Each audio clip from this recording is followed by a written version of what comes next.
I'm Elle Embers, and this is Cosmic Curiosities.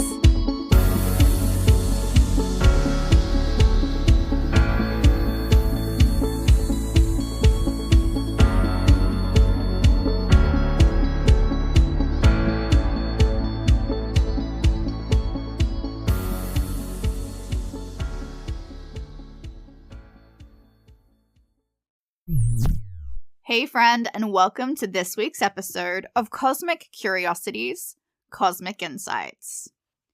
Today I am going to blow your mind because we are diving in to the myth of brokenness.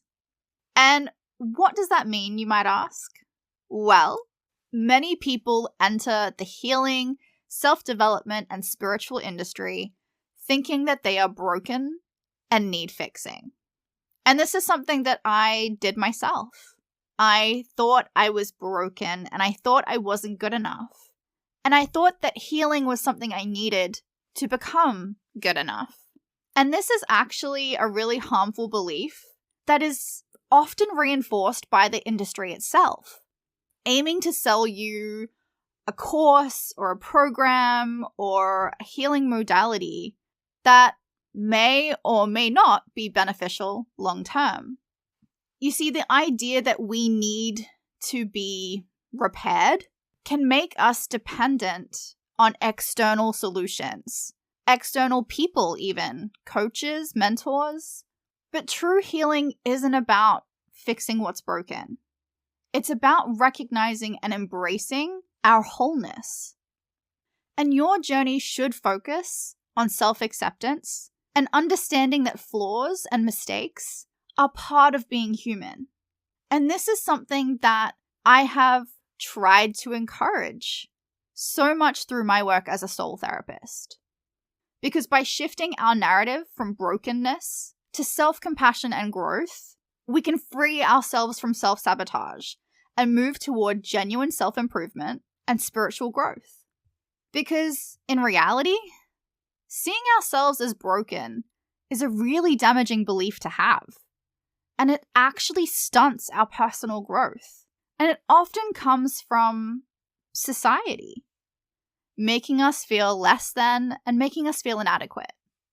And this could stem from cultural norms, or what we see on social media, or even just advice from our loved ones. Focusing on our flaws traps us in a self-critical cycle, preventing us from valuing our true worth. We should recognize that we are whole beings with unique experiences and strengths. And embracing our imperfections as part of our humanity cultivates that self-compassion and resilience. Because if it's something that I've learned through my journey, is that self-acceptance is pivotal for true healing. Instead of chasing perfection, let's accept ourselves as we are, flaws and all. There is nothing broken about you. It is simply that you've been conditioned to feel like you're not good enough, and you've forgotten how to access your true power. The way that I take my clients through healing is to help them acknowledge their strengths and their weaknesses without harsh judgment, to understand that our worth isn't based on external validation or goals.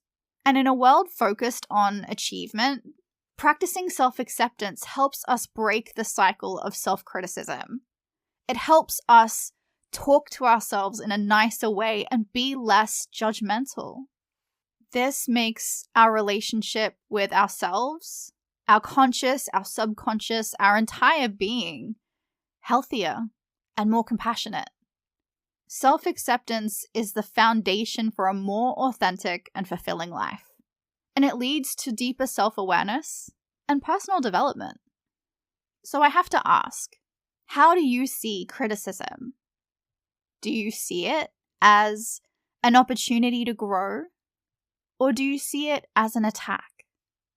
Chances are, if you do see it as an attack, it's because you've been conditioned to that belief system that you are broken.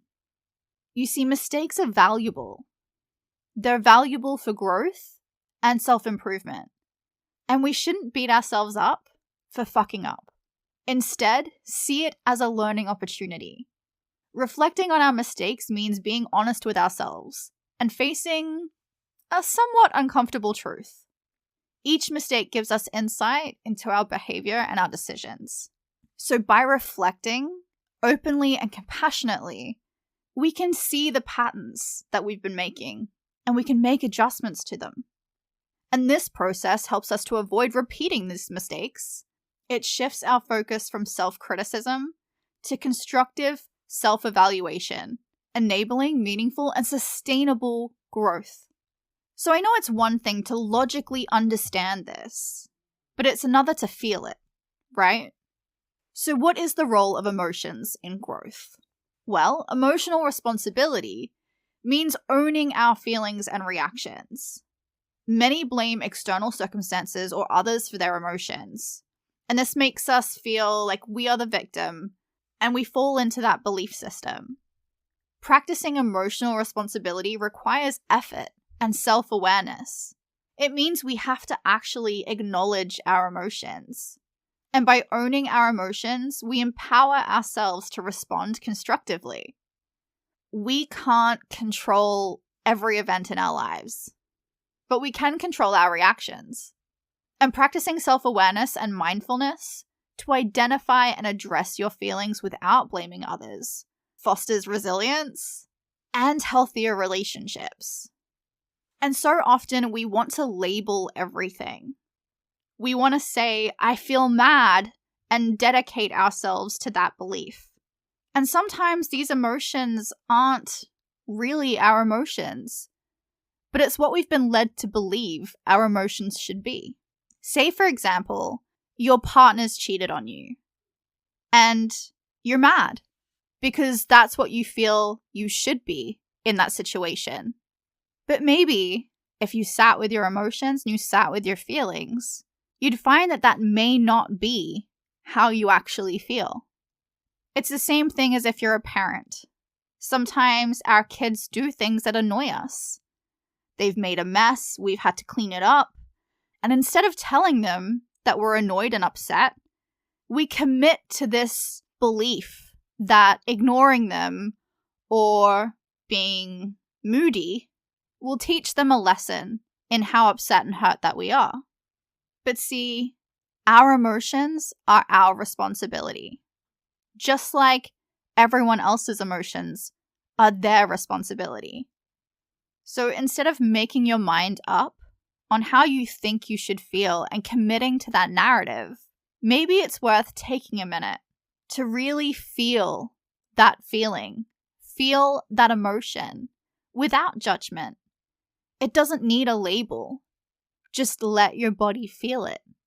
This is how we can process emotions and not let an energetic block appear because we have decided to live committed to a certain narrative.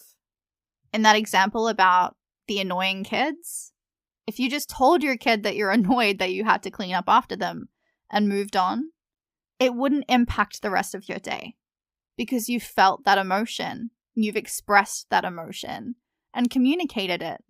It can then be released and let go. By accepting that our emotions are our responsibility, we can navigate our emotional landscape much better.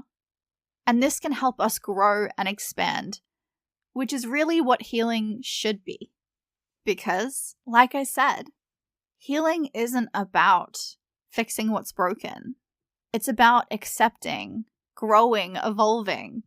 And to grow and evolve, we have to learn to deal and navigate our way through self-sabotage. When we're conditioned to live a certain way with a certain belief, and we have done so for years, your saboteur will be ever present. Self-sabotage is when we unconsciously undermine our success and happiness through either procrastination, negative self-talk, or toxic relationships. And recognizing these patterns is the first step, because that self-sabotage often stems from that deep-seated unworthiness or that fear of failure that isn't necessarily ours, but it has been conditioned into us. And by addressing these issues, we can make better choices. By being mindful, practicing self-compassion, that can help us identify and interrupt these self-sabotaging behaviors.